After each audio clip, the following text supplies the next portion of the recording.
Halo teman-teman, jumpa lagi bersama saya Tuce Marwanti Aklupa. Saya berharap kita semua dalam keadaan sehat dan tetap stay at home.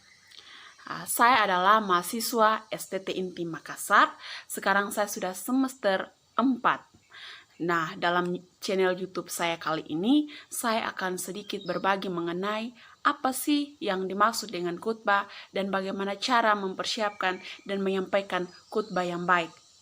Ya, teman-teman, sebelum menonton dan menyimaknya, terlebih dahulu jangan lupa like, share, komen, dan subscribe, oke?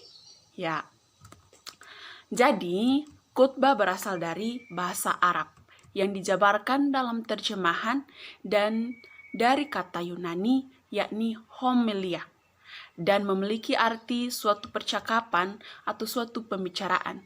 Namun, dalam kalangan orang Kristen saat ini, khutbah diartikan sebagai memberitakan kabar baik atau kabar kesukaan kepada sesama. Nah, dengan demikian, dari pengertian tadi terdapat dua unsur yang penting, yakni manusia atau pemberita dan pendengar, dan berita itu sendiri. Sehingga manusia sebagai pemberita dipakai oleh Allah sebagai alat untuk memberitakan Injil kepada sesama. Nah, tujuan khotbah dari penjelasan di atas, maka tujuan khotbah yang pertama mengumumkan sesuatu atau memproklamasikan tentang berita tentang Yesus Kristus. Nah, yang kedua menyampaikan kabar baik atau kabar sukacita. Yang ketiga memberitakan kesaksian. Yang keempat mengajarkan kehendak Allah kepada sesama dalam dunia ini.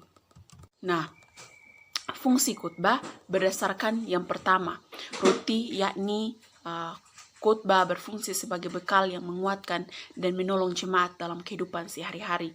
Yang kedua, sebagai kacamata, yakni memiliki fungsi untuk menjelaskan apa yang kabur. Yang ketiga, sebagai jembatan yang memiliki fungsi menghubungkan antara dunia Alkitab dan dunia sekarang.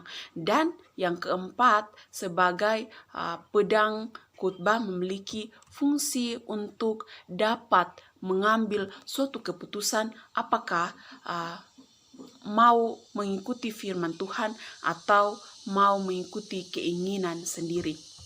Teman-teman, saya akan berbagi langkah-langkah membuat khutbah. Langkah-langkah untuk mempersiapkan khutbah. Yang pertama pastinya persiapan. Meliputi pembacaan sesuai dengan konteks atau situasi yang ada. Menentukan tujuan khutbah dengan jelas. Yang berikut membaca Alkitab dengan teliti dan berulang-ulang. Kalau seandainya tidak membaca Alkitab dengan berulang-ulang, maka kita tidak bisa mengambil suatu tema yang baik menurut kita. Karena ketika untuk membuat suatu tema yang baik, harus membaca dengan simak dan dengan begitu 2 atau 3 kali, baru kita bisa mengambil suatu tema.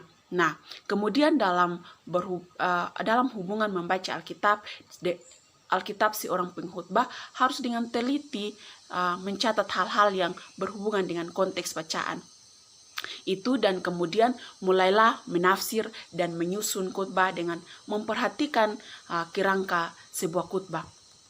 Nah, saya akan berbagi sedikit mengenai kerangka khotbah. Kerangka khotbah seperti pendahuluan, isi atau tubuh khotbah serta penutup dan aplikasi. Nah, cara menyampaikan khotbah yang baik. Yang pertama, membaca naskah yang sudah ditulis secara keseluruhan dan dengan lengkap. Kemudian bisa juga menggunakan garis besar yang bertujuan untuk pengkhotbah tidak melepas poin-poin pentingnya. Nah, yang ketiga bisa juga menggunakan metode improvisasi atau tanpa menggunakan catatan.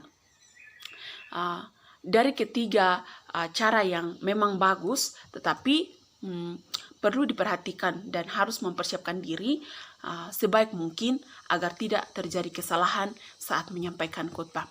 Nah, teman-teman, mungkin itu yang dapat saya bagikan. Semoga bermanfaat dan mohon maaf kalau ada kekurangan. Kita akan bertemu dalam channel YouTube saya yang lainnya. Terima kasih, salam sehat, Tuhan Yesus memberkati.